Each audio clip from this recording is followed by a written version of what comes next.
This podcast is not sponsored or supported by any business or organization.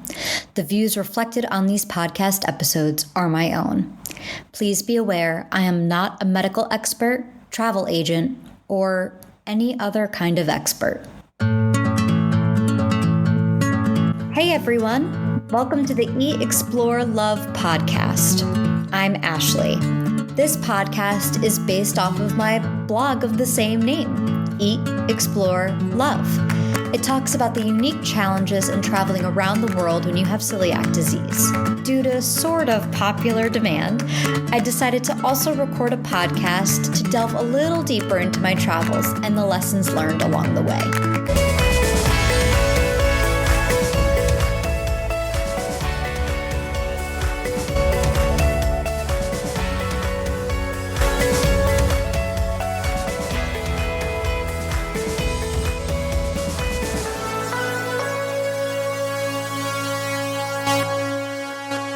Okay, so I know we've had a couple of really tough episodes, and this one is going to be a little bit of a blast from the past. We're going back to London, but revisiting my first time ever being abroad, my first time ever visiting London. So in my first episodes, I know I talked a lot about my need and desire for travel. And when I was diagnosed with celiac at 15, I thought traveling was out of the question for me.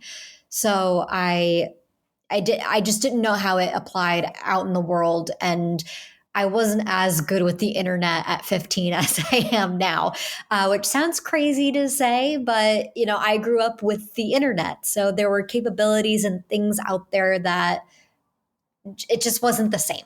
So when I went to college, my mom really said, promise me, look at colleges with great study abroad programs. You need to do it.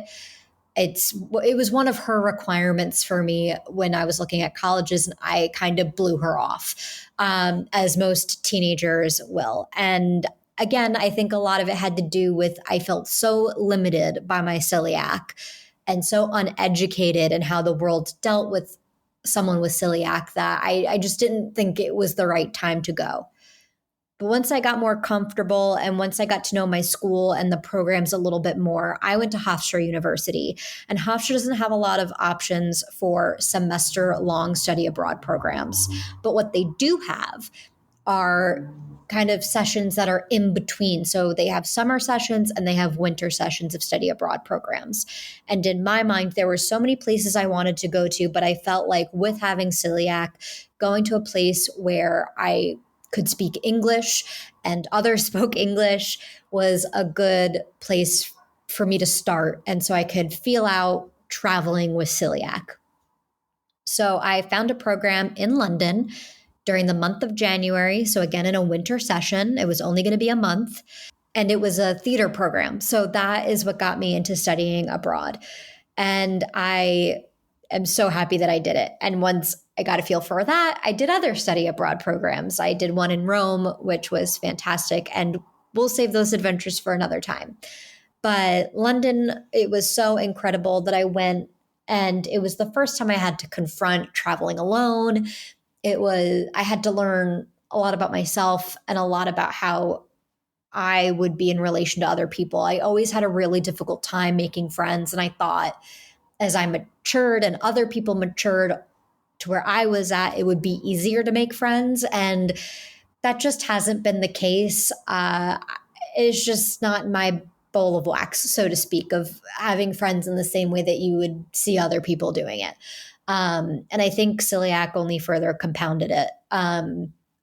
We can get into a whole deep therapy session of why I think that I am that way. But again, that will be for another time and for a therapist. So I had to travel alone a lot. I wasn't really making friends with the other people in my program. And that is where I realized traveling alone is not the end of the world. It was possible. It was probably even for the best. And I just felt like after this trip in London, anything was possible. So we'll get more into that and the lesson for the week, which is finding a city that makes you feel like you're at home.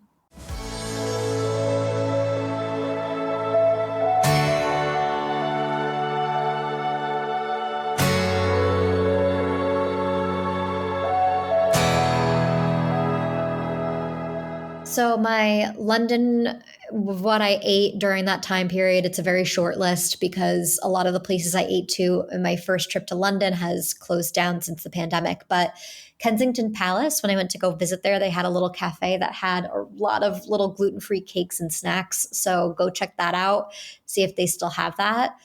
Another place I went to also near Kensington Palace was the Little House Kitchen, and I had really nice sandwich and some snacks, and it was a really cute little place. So sorry, the list is short. I have two other episodes about London and the food that you could eat there. So go check out my other London episodes. One came out a few weeks ago, and the third one will come out in another couple of weeks.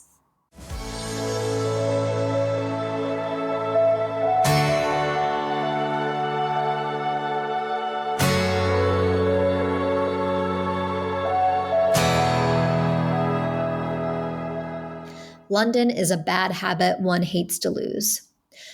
The first time I was in London, I was there again for a whole month, so I was able to cover a lot of ground.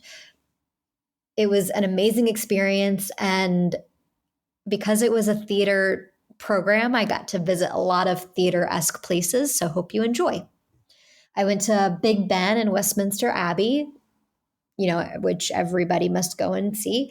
I also went to Abbey Road. And I just want to say, because I did not know this before going to Abbey Road, it is an active and busy street. So please be careful if you want to take the famous photo walking across the crosswalk, because people will run you down. You can go check out the Shakespeare Globe, which I thought was really cool. And I learned a lot about theater history I didn't originally know. So make sure to go check that out.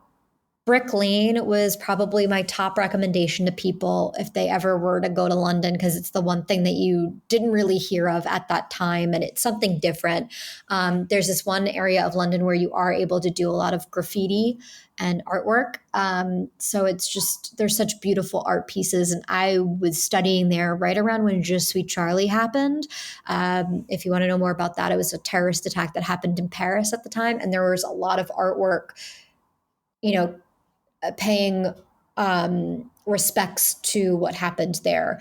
It's not there anymore. I didn't see it when I went back and visited, but it's really impressive, the artwork that people are able to do on the walls of buildings. I also went to go check out the London Eye and the National Theatre, which we did a whole backstage tour, which was fantastic. We also saw the guy that played Albus Dumbledore, who is sadly no longer with us, but we got to see him eating at the cafe, and it was a really cool find. It was a really nice sighting, so go check that out.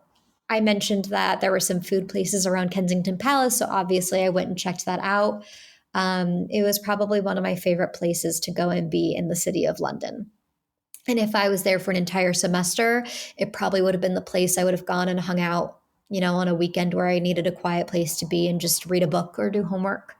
Platform 9 3/4, there is a setup at King's Cross Station, literally between platforms 9 and 10, where you could take a photo. And it really threw some family members when I would go do other Harry Potter visits, because they're like, didn't you already do this? I said, no, no, no, no. I went to platform 9 3/4, literally between platforms 9 and 10 at King's Cross Station. For whatever reason, that feels a little bit more legitimate than doing it at the Warner Brothers studio.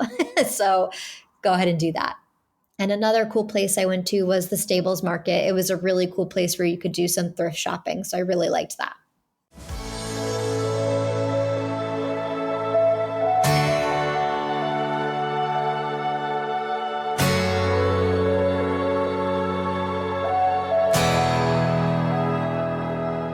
In London, everyone is different, and that means everyone can fit in. So, like I said at the beginning of this episode, the first time I went to London, it was through a mini study abroad program. And with having celiac, I never thought that my dreams of traveling would ever be able to come to fruition. I also didn't know anyone that had recently traveled abroad. It was just my grandparents that had traveled abroad. So it seemed, oh, I'm sorry. My father had also traveled abroad, but he had, again, like my grandparents, done it so long ago that I just didn't think it was actually possible or realistic. And when you're an American, it's, people are always like, well, why would you want to go all the way to Europe? I have most people don't have the desire, which is so strange to me, but that was how I grew up in that environment. So it never felt possible. The moment I arrived in London, though, I felt like I was at home. I felt more at home in London than I did where I grew up. Granted, it wasn't the perfect trip. I did have to go to the hospital within the first week of being there. And like I said, I had a hard time making friends, but I felt like I saw a version of myself play out in London that I wouldn't have been able to anywhere else. When I went back to London for the first time after years later, it was also a rough start to that trip. But the moment I stepped back into the city, I felt like I was home. I instinctively just knew where to go and could wander around and figure my way around the city without a problem. And I have a harder time in New York in a grid system than I did in London. I always feel so relaxed and normal, and I feel like I'm in a familiar place every time I've gone back to London over and over again. I would love to figure out a way to be able to live there for the rest of my life, but I also think my interests are appreciated there. Being a theater nerd, London is a great city for respecting culture and the arts, and I love it. I've loved every second of being there.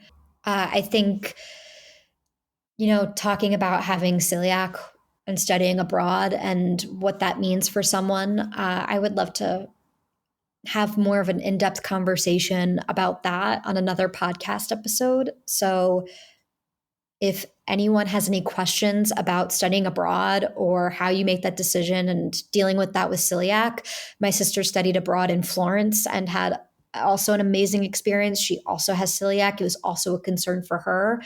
I studied in Rome in my next study abroad session. If anybody has any questions about overcoming that, please submit your questions at hieatexplorelove@gmail.com. And perhaps if I gather enough questions about all that in general, I can do a podcast just dedicated to helping other people feel more comfortable with that.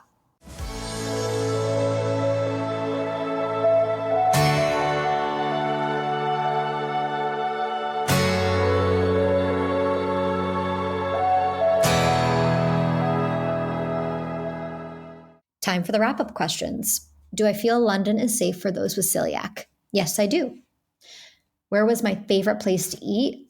This time around, I guess I'll just shout out the Little House Kitchen. Favorite memory from the experience? I think my favorite memory from the experience is walking around the city alone, and it literally hit me like a bolt of lightning of, you're probably going to spend a good chunk of life on your own, and that is okay. And that's been true.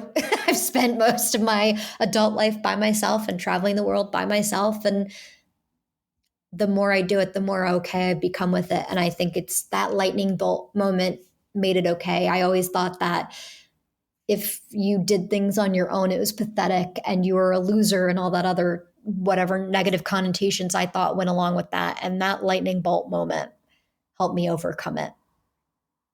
Is this a city to vacation to or live in? Both. Is this a place to relax or be active? Both. How are the people? Much like New York. Take that for what you will. And yeah, that is my second episode on London, and this one is short and sweet and to the point. So I hope everybody enjoyed it, and be on the lookout for the next London episode coming out in a few weeks. Bye.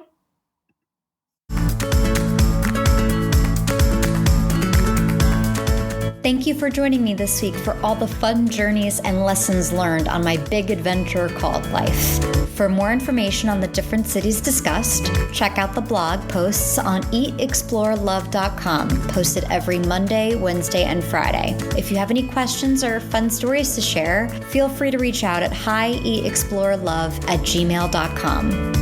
Until next week, remember to eat well, explore the world, and love yourself. See you next time. This episode is produced, scripted, and edited by me, Ashley. Special thanks to Sarah Mientka.